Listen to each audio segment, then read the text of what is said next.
হ্যাঁ গরিব কিছু কবেন? এই যে রাস্তার ব্যাপারে কিছু বলেন।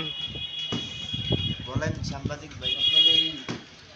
রাস্তা দীর্ঘদিন যাবৎ আপনার এভাবে বেহাল অবস্থায় পড়ে আছে। আপনার এই এই যে রাস্তায় কিছু কিছু জায়গা অনেক কাজ বাকি আছে, আগামী কি 2-1 বছর কমপ্লিট হবে জানার মধ্যে? আমি যতটুকু জানি যে কাজটা সেনাবাহিনী যদি আপনার ধরেন এই তত্ত্বাবধানে থাকে তাহলে কাজটা কিন্তু খুব শীঘ্রই হয়ে যাওয়ার কথা।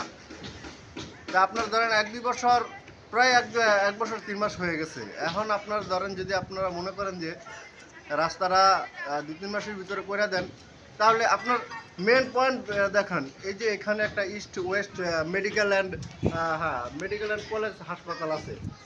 এই হাসপাতালের প্রায় 3 থেকে 4 হাজার আপনার ধরেন এই স্টুডেন্ট এই রাস্তাটা যাতায়াত করে। অতএব আপনার ধরেন খুব সমস্যার সম্মুখীন হয়। এখানে সেদিন একটা মেয়ে আপনার ধরেন এই স্লিপ কাইটা পইরা পায়েটা গুরুতর আহত হয়েছে।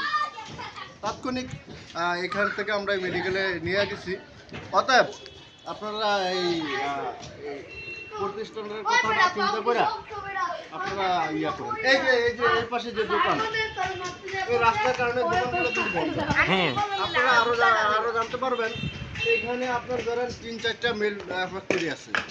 মিল ফ্যাক্টরিটা আপনার ধরেন এই রাস্তার কাজের জন্য বন্ধ রয়েছে। তা আপনার ধরেন